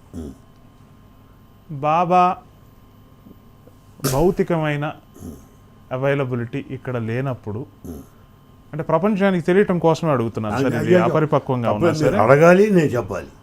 అనిల్ కుమార్ గారు ఇంకా పుట్టపర్తిలోనే ఉండవలసిన ఆవశ్యకత ఏమిటి? Very good. ఆయన మహావినిష్క్రమణ అనంతరము జీటీవీ వారు అడిగిన ప్రశ్న అదే. మీరు ఎందుకు ఉండాలండి, ఇవాళ స్వామి యొక్క ఉపన్యాసాలు లేవు కదా, మీకు అనువాదం అనేటువంటి ప్రసక్తి లేదు కదా, మీరు ఇక్కడ ఎందుకు ఉండాలి అని అడిగారు నన్ను జీటీవీ. అక్కడే సమాధికి రికార్డ్ చేశారు వాళ్ళు. వాళ్ళకి చెప్పాను, నాయనా నేను ఒక అనువాదమే కాదు, యూనివర్సిటీలో ప్రొఫెసర్గా ఉన్నాను. అంతేకాదు వారిపైన పుస్తకాలు దాదాపు 36 రాశాను. నా ప్రసంగాలు దాదాపు 500 క్యాసెట్లు ప్రపంచవ్యాప్తంగా ఉన్నాయి.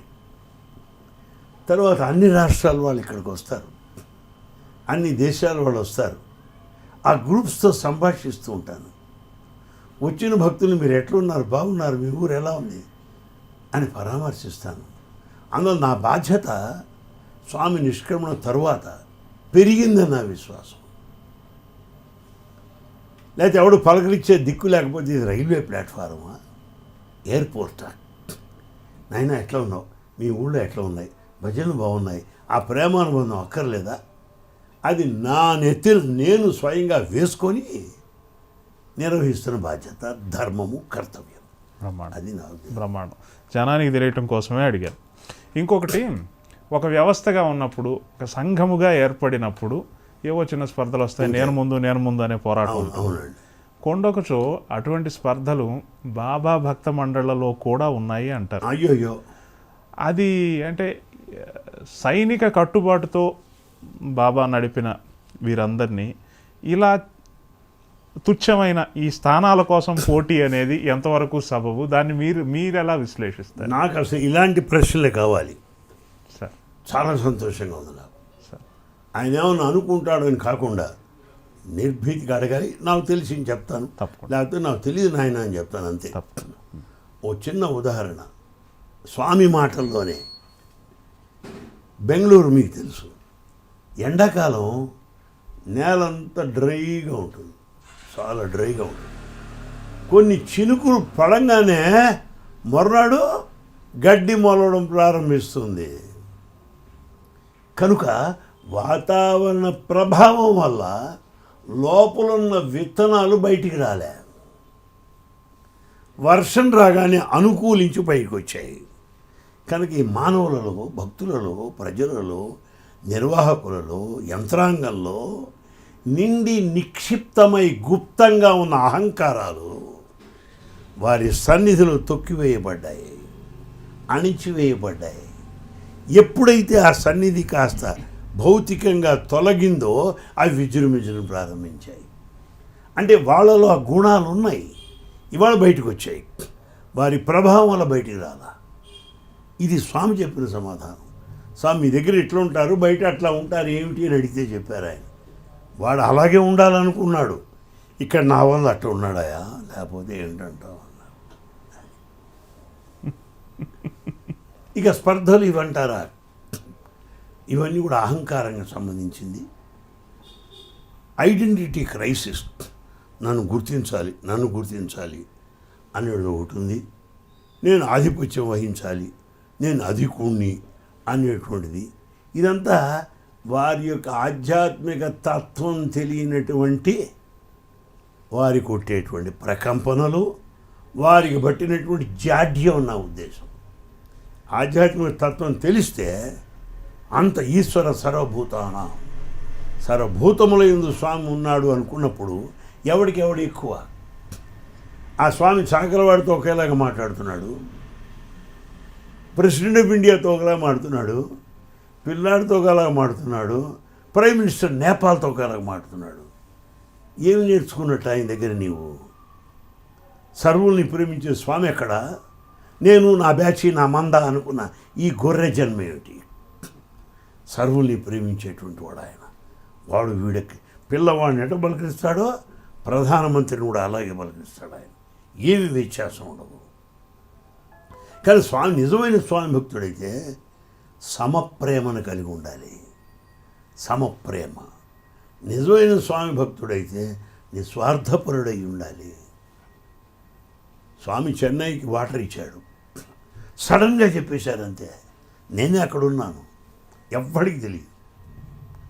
ఈ చెన్నై వాసులకు మంచినీటిని అందించబోతున్నాను. ఈ యొక్క నీటి కాలుష్యం చేత అనేకమైన చిన్నారులు, పెద్దలు కూడా రుగ్మతలకు బాధపడుతూ ఉన్నారు. ఆ కారణం చేత స్వామి మంచినీటి పథకమును చేపట్టనున్నారు అని ప్రకటించారు ఆకస్మికంగా. ఏమిటి ఆయన స్వరాష్ట్రమా? కాదు. ఆ భాష కాదు. ఆ పంపుల పైన సత్యసాయి అనుగ్రహం రాశారా? లేదు. ఆ ట్యాంకుల పైన స్వామిదని రాశారా? వీరంతా ఆయనకి థ్యాంక్స్ చెప్పాలని ఆశించాడా? నిస్వార్థ ప్రేమ స్వామిది. నిస్వార్థ ప్రేమే స్వామి, సమ ప్రేమే స్వామి, సర్వమత సమ్మతమే స్వామి. చూసారా, ఈ మూర్ఖత్వాలు ఇలాంటివి ఏం కావు. ఆ సేవాభావమే స్వామి. ఆ ప్రతిస్పందన ఉన్నప్పుడు ఆ పారామీటర్స్లో మనం తలుచుకున్నప్పుడు మనం భక్తులమో కాదో ఎవరికి వాడే ప్రశ్నించుకుంటే ఎప్పటికైనా బాగుపడే అవకాశం ఉంటుంది. మరో అనుబంధ ప్రశ్న మీరు దీనికి సంబంధించి, ప్రపంచం మొత్తం పర్యటించమని బాబావారిని ఎంతోమంది వేడుకున్నారు, ఆహ్వానించారు. కానీ భారతదేశం దాటి వారు వెళ్ళింది ఒక కెన్యా, నైరోబి అనే ఒక ఆఫ్రికన్ నిరుపేద దేశాలు మాత్రమే. ఏమిటి దాని వెనుకున్న ఆంతర్యం? ఆ రోజుల్లో డాక్టర్ పటేల్ అని ఉండేవారు ఆఫ్రికాలో. తర్వాత ఆ రోజుల్లో గవర్నర్ రామకృష్ణరావు గారు ఉండేవారు. ఆ రామకృష్ణ గారు స్వామి కాళ్ళు గట్టిగా పట్టుకొని మీరు రావాలన్నాడు. డాక్టర్ పటేల్ స్వామి కాళ్ళు గట్టిగా పట్టుకున్నాడు. అప్పుడు ఈది అమీన్ ఉండేవాడు కంపాల వాటిలో, వాడు కూడా మీరు రావాలని గట్టిగా పట్టుబట్టాడు. ఇంకా గవర్నర్ స్వామి చాలా దగ్గర భక్తుడు బూర్గ రామకృష్ణ గారు, 16 జాతీయ భాషల్లో దిట్ట మహాపండితుడు ఆయన. ఆయన అనుగ్రహించడానికి అక్కడ ప్రభుత్వాన్ని అంగీకరించి ఈ పటేల్ యొక్క ఆ కోరికను నెరవేర్చడానికి స్వామి వెళ్ళినట్టుగా మనకు అర్థమవుతుంది. అక్కడ ఆయనకి రాజలాంఛనాలతో, ప్రభుత్వ లాంఛనాలతో ఆయన్ని అదే రీతిగా గౌరవ సత్కారములు అందించారు. ఆ టాపిక్ ఎత్తినప్పుడు వారు మాట్లాడితే చూడాలి ఎంత హుషారుగా చెప్తారు. అయితే అనుబంధంగా చెప్తున్నాను, మరి ఇతర దేశాలకు వెళ్ళలేదే? అక్కడ భక్తులు కాదా? కాదు. విత్తనం ఎక్కడేశారో అక్కడే వృక్షం మెలగాలి, శాఖలు వ్యాప్తి చెందాలి, అందరూ ఆ తరుఛాయలలో విశ్రాంతి పొందాలి. సరే, ఈ చెట్టు ఎక్కడికి కదలదు, గొడుగు కింద. ఆ గొడుగు ఆచ్ఛాదన కిందే మనం ఉంటాం. అలాగే అవతారం ఇక్కడికి వచ్చింది కనుక ప్రపంచం అంతా ఇక్కడికే రావాలని పెట్టుకున్నాడు ఆయన. తెలుగు వాళ్ళ అదృష్టం. పైగా ఇంకో మాట అన్నారు, బెల్లంగడ్డ చీమల దగ్గరికి పోదు, చీమలే బెల్లంగడ్డ దగ్గరికి వస్తాయి. అందరు ఇక్కడ రావాలరా? కానీ ఈ చీమలు బెల్లంగడ్డను అప్పుడప్పుడు మోసుకెళ్తూ ఉంటాయి. అలాగే భక్తులకు కోరిక మేరకు, వారి ఆర్తి మేరకు నేను వెళ్ళటం జరుగుతూ ఉంటుంది. అంతేగాని నాకు ఇదే మెయిన్ సెంటర్ అని చెప్పాడు స్వామి. పుట్టపర్తి బాబావారు భౌతికంగా ఉన్నంత వరకు చాలా గొప్పగా ఉంది, ఇప్పటికీ ఉంది. నేను ఆ ఉద్దేశంతో కాదు నేను అనడం. పుట్టపర్తి ఈ ప్రాంత ప్రాశస్త్యాన్ని, బాబావారి ఉనికి జరిగిన ఈ ప్రదేశ ప్రాశస్త్యాన్ని బాబావారు ఉన్నప్పుడు ఉన్నంత ప్రకాశవంతంగా ప్రస్తుతం ఉంచలేదేమో అనే ఒక వాదన ఉంది. దాన్ని మీరు ఏకీభవిస్తారా? దాన్ని విశ్లేషించి చెప్తారా? అది విశ్లేషణకి నేను అంగీకరిస్తాను. అది విశ్లేషణ కాకపోతే అది విమర్శ అవుతుంది కనుక విమర్శ జోలికి పోను. తప్పకుండా నా అభిమానం, నా యొక్క అభిమతం కానివ్వండి, అభిప్రాయం కానీ మీకు చెప్తున్నాను. తప్పకుండా ఈ రకమైన ఆలోచన ఇంకా జనాల్లో రాలేదు. యంత్రాంగంలో మనం దీన్ని ఎట్లా పెంచాలి, భక్తులు బాగా పెరిగేది ఎట్లాగా, భక్తి మార్గాన్ని పెంచేది ఎట్లాగా, భక్తులను ఆకర్షించే విధానం ఏమి అనేటువంటి ఆలోచన, ప్రణాళికలు ఇంకా రాలేదని నా భావం, అనుభవం కూడా. ఆ మార్గంలో లేరు. ఉన్నదాని వ్యవస్థను నడుపుతున్నట్టుగానే ఉంది తప్ప దాన్ని పెంపొందించడానికి ప్రణాళికలు రచించినట్టుగా నాకు తెలియదు. బాబావారు ఎన్నో సేవా పథకాలు, ఎన్నో ఆసుపత్రులు కానివ్వండి, ఇట్లాంటి సంస్థలు చాలా చాలా నెలకొల్పారు. అవి నిరాఘాటంగా సాగుతున్నాయి. బాబా గారు ఉన్నప్పటి వలె ఇప్పుడు కొనసాగుతున్నాయా? మీ అబ్జర్వేషన్ ఏమిటి? విశ్లేషణ మాత్రమే జరుగుతుంది, విమర్శ ఏమి లేదు. కాదు, ఉన్నవి కొనసాగుతూనే ఉన్నాయి, కొత్తవి పెద్దగా ప్రవేశించినట్టు లేదు. ఎక్కడైతే మంచినీటి సరఫరా పథకాలు అనంతపురం జిల్లాలో ఇంకా జరగవలసినవి ఉన్నవో వాటిని చేపట్టడం జరుగుతున్నది. తరువాత వారు పెట్టిన సంస్థలు, యూనివర్సిటీ అలాంటివి కొత్త కోర్సెస్ పెట్టడం అది కూడా జరుగుతూనే ఉన్నది. వారు పెట్టిన హాస్పిటల్స్ అవన్నీ చక్కగా నిరాఘాటంగా బ్రహ్మాండంగా ఉన్నత ప్రమాణాలతో సాగుతూనే ఉన్నాయి. కనుక ఎందుకంటే వారు ముందే దీనికి ఏర్పాటు చేశారు. ఓకే, ముందు చూపుతాం. ఈ నిధి ఆసుపత్రి కోసం, ఈ నిధి విద్యాలయాల కోసం, ఈ నిధి ఆశ్రమం కోసం అంతా ఏర్పాటు చేశారు ఆయన. కనుక ఆ నిధులు వాటి సద్వినియోగం చేసేసి వాటిని నిర్వహిస్తే చాలు, అదే చాలు మనకు గొప్ప. వారిలో కనిపించని ఒక గొప్ప అడ్మినిస్ట్రేటర్ ఉండేవారు కదండి. అవునండి. ప్రతిదాన్ని చాలా సత్సాయి సెంట్రల్ ట్రస్ట్ ద్వారా దేనికి దానికి విభజించిన పద్ధతి. అవునండి, బ్రహ్మాండ అడ్మినిస్ట్రేటర్. ఎందువల్లంటే అండి, ఇంత పెద్ద సామ్రాజ్యాన్ని అతి కొద్ది సమయంలో ప్రపంచవ్యాప్తంగా నెలకొల్పాడంటే అఘటన నటనా సమర్థుడు ఆయన. అనితర సాధ్యమైనటువంటి పని చేశాడు ఆయన. అది ఎవడు చేసి ఉండడు చరిత్రలో. అవతారమూర్తులందరూ వాళ్ళు వెళ్ళిపోయాక వాళ్ళ పేర్లు ప్రచారంలోకి వచ్చాయి. ఇటీవల షిరిడీ కాలంలో కూడా తాను జీవించి ఉండగా ప్రపంచ యావత్తు కూడా దైవంగా భావింపబడి ఆరాధింపబడిన వాడు సత్యసాయిబాబా ఒక్కడే. బ్రహ్మాండం, వాస్తవం. అందరూ అన్ని చోట్ల పర్యటించి వ్యాప్తి చేశారు. కదలకుండా ఇక్కడే ఉండి ప్రపంచాన్ని ఇక్కడ తెప్పించిన వాడు ఆయన ఒకడే. ప్రపంచాన్ని పోలా, ప్రపంచం ఇక్కడికి వచ్చింది. అవును, చాలా వాస్తవం, వాస్తవం. మూడవది, చెయ్యి చాచి ఎవరిని అడగలేదు. ఎవరు నా సంస్థలకి ఇది కావాలి ఏమి ఇవ్వలేదు. వాళ్ళే ఆయన చుట్టూ నేను ఇస్తాను నోరు మూసుకో కూర్చో అనేవాడు. ఇప్పుడు అడిగే పనే లేదు ఆయన. నేను చాలాసార్లు చూశాను. అందులో వాళ్ళు ఏడ్చుకుంటూ వెళ్ళిన వాళ్ళు కొందరు, మరికొందరు బ్యాంకులో అకౌంట్ కట్టేసి వెళ్ళిపోయిన వాళ్ళు. ఆ చెయ్యి చాచి లేదు. అందువల్ల ఆయన ఏమన్నాడు, వామనావతారంలో అయినా 3 అడుగులు అడిగాడు వామనమూర్తి.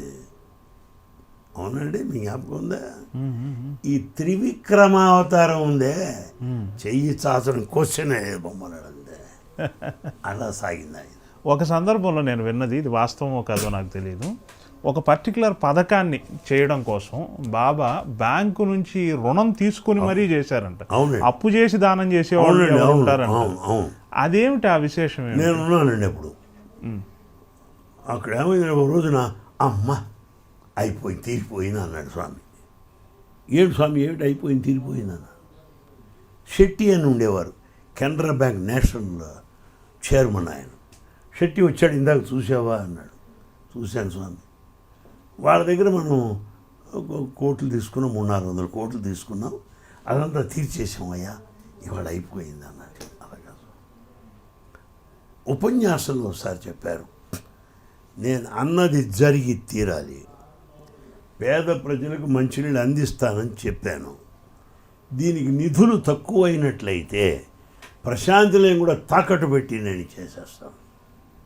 అంతేగా నా సేవా కార్యక్రమాలకి ఏవి అడ్డు ఉండడానికి వీల్లేదు. నా సంకల్పం వజ్ర సంకల్పం. సప్త సముద్రం కూడా నాకు అడ్డు రావు. మన్నును మిన్నును చేస్తాను, మిన్నును మన్నును చేస్తాను, చేసి తీరుతాను అని చెప్పాడు ఆయన మాటలు అవి. కానీ ఇదే తాకట్టు పెట్టి చేస్తాను, కానీ నా కార్యక్రమం ఆగడానికి వీల్లేదన్నాడు. అంత దృఢ వజ్ర సంకల్పం. చాలా సంతోషం, మీ అమూల్యమైన సమయాన్ని మాకు ఇచ్చారు. మీతో సంభాషణ అలా సరదాగా సాగిపోయింది, బాబా భక్తిలో అలా మునిగిపోయే అవకాశం వచ్చింది. చాలా చాలా సంతోషం. మా కాఫీ విత్ యమునా కిషోర్ కార్యక్రమం ద్వారా ఓ కాఫీ కప్పు మీకు అలా ఇచ్చే కాఫీ ప్రియుని కనుక అవును, ఆనందంగా స్వీకరిస్తాను. చాలా చాలా సంతోషం. మరిన్నిసార్లు మిమ్మల్ని కలుసుకోవాలి, ఆ సాయినాథుడి విశేషాలు మీ నుంచి మరిన్ని తెలుసుకోవాలి. ఈ కార్యక్రమం ద్వారా మరింత మందికి చేరాలి అని కోరుకుంటూ సెలవు తీసుకుంటున్నాను. మీరు కూడా ఎంతో శ్రమపడి ఇంత దూరం వచ్చారు, ప్రశాంత్ లేని చేరి ఇదంతా రికార్డ్ చేయాలని సంకల్పించారు. స్వామి దేహంలో ఉండగా ఇలాంటి క్రియలు జరగడం అనేటువంటి సామాన్యమే. మహాభినిష్క్రమ తర్వాత ఇవాళ జరగడం ఉందే సుదీర్ఘమైనటువంటి ఇంటర్వ్యూ సంభాషణ కానివ్వండి, ఇది అపురూపము, అసమానము, అద్వితీయము, అమోఘము అని గట్టిగా చెప్పగలను. Thank you. ఇదే నిజమైన భక్తి అంటే. ఆనాడు కేవలం రూపనామాల చేత భ్రమించి రమించి స్వార్థ క్రియతో వచ్చి ఉండవచ్చును. ఈనాడు నిస్వార్థంగా పూర్తి ప్రేమతో భక్తి ప్రపూరితమైన హృదయాలతో మీరు వచ్చారు, ఇంత సుదీర్ఘమైనటువంటి ఇంటర్వ్యూ జరిపారు. నాకంటారా నా జీవితం ఇది. ఈ రకంగానే కొంతమందికి స్వామి సందేశం తెలుస్తుంది అన్న ఆరాటన తపన తప్ప నాకు జీవితంలో మరొకటి లేదు. కనుక వీక్షకులు శ్రోతలు దీన్ని ఆనందించి ఆ భక్తి బీజాలు పెంపొందించుకొని ఆనందంగా శాంతంగా ఇంక అంతకన్నా జీవితం ఏం కావాలి.